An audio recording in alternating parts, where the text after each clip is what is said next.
सकाळी डब्याला काय बनवायचं हा प्रश्न तुम्हालाही पडतो का?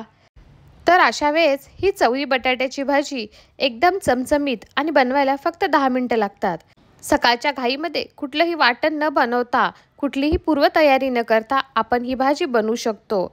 रस्सा पाहिजे किंवा कोरडी, तुम्ही झटपट बनवू शकता. चला जास्त वेळ न घालवता आपण रेसिपीला सुरुवात करूयात. मी ही भाजी कुकरमध्ये बनवली होती, त्यामुळे फक्त 10 मिनिटांमध्येच बनून तयार झाली होती. कुकरमध्ये 2 चमचे तेल ॲड करून घ्यायचं. तेल गरम झाल्यानंतर 1 चमचा मोहरी टाकून घ्यायची. मोहरी फुलल्यानंतर 1 चमचा जिरे ॲड करायचे. जिरे फुलल्यानंतर तुम्हाला जर वाटत असेल तर तुम्ही ह्या ठिकाणी कढीपत्ता पण टाकू शकता. आणि एक मीडियम साईज कांदा बारीक बारीक कट करून तोही ॲड करायचा.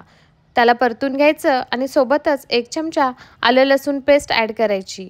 हे सर्व व्यवस्थित परतून घ्यायचं. कांदा थोडासा लाईट ब्राऊन होईपर्यंत आपण ह्याला परतून घ्यायचं.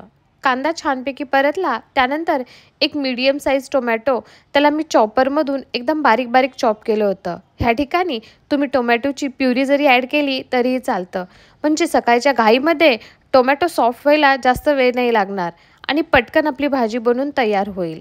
टोमॅटो ॲड केल्यानंतर 1 चमचा मीठ ॲड करून त्याला मिक्स करून घ्यायचं आणि 2 मिनटासाठी फक्त थोडंसं ह्या मसाल्याला तेल सुटेपर्यंत छान परतून घ्यायचं. म्हणजे भाजी एकदम खमंग लागते.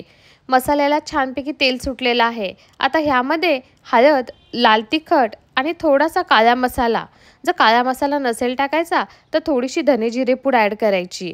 तुम्हाला आवडतं त्यानुसार तुम्ही मसाल्याचं प्रमाण कमी जास्त करून घ्या.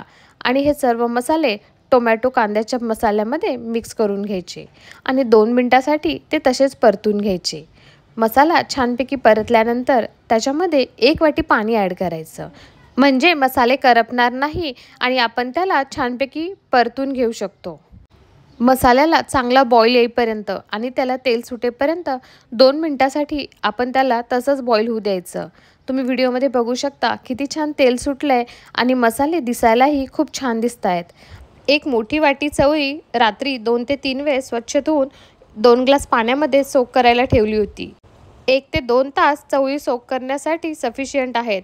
परंतु सकाळी डब्याच्या घाईसाठी जर तुम्हाला ही भाजी बनवायची असेल, अशा वेळेस तुम्ही ती रात्रीच सोक करण्यासाठी ठेवायची. सोक झालेली चवळी आपण मसाल्यामध्ये व्यवस्थित मिक्स करून घ्यायची.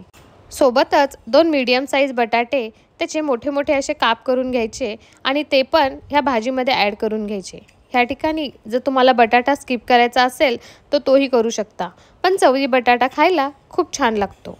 बटाट्याचे कापसुद्धा चवळी आणि मसाल्यामध्ये 2 ते 3 मिनटं मिक्स करून घ्यायचे आणि 2 ते 3 मिनटं मीडियम गॅसवर त्याला तसंच परतून घ्यायचं. व्हिडिओमध्ये बघू शकता छान वाफ आलेली आहे आणि आणखीनही आपण पाणी बिलकुलही ॲड केलेलं नाही. तरीसुद्धा ह्या भाजीला थोडं पाणी सुटलेलं आहे. आपण आवडीनुसार थोडीशी कोथिंबीर ॲड करायची आणि तुम्हाला जेवढी ग्रेव्ही कन्सिस्टन्सी पाहिजे भाजीला त्यानुसार पाणी ॲड करून घ्यायचं. डब्याला द्यायची असेल तर तुम्ही थोडंसं पाणी ॲड करून त्याला वाफवून घ्यायचं. चवीनुसार मीठ ॲड करायचं. सुरुवातीला टोमॅटोमध्ये पण आपण मीठ ॲड केलं होतं, त्यानुसार मिठाचं प्रमाण कमी जास्त करायचं. भाजी व्यवस्थित मिक्स करून कुकरची फक्त 1 शिट्टी काढायची आणि मीडियम गॅसवर 5 मिनटं ठेवायचं आणि गॅस बंद करायचा. चवळी रात्रभर आपण सोक करायला ठेवली होती, त्यामुळे ही भाजी शिजायला बिलकुलही वेळ लागत नाही. सकाळच्या घाईमध्ये डब्यासाठी तर ही एक परफेक्ट रेसिपी आहे. बाजूला कुकरमध्ये भाजी होती, तोपर्यंत आपण चपात्या पण करून घेऊ शकतो. तर तुम्ही बघू शकता दिसायलासुद्धा खूप छान खमंग चटपटीत अशी आपली चवळी बटाटा भाजी बनून तयार आहे. ही चवळी बटाटा भाजीची रेसिपी आवडली असेल तर नक्की लाईक करा आणि चॅनलवर नवीन असाल तर सबस्क्राईब करा. थँक्यू.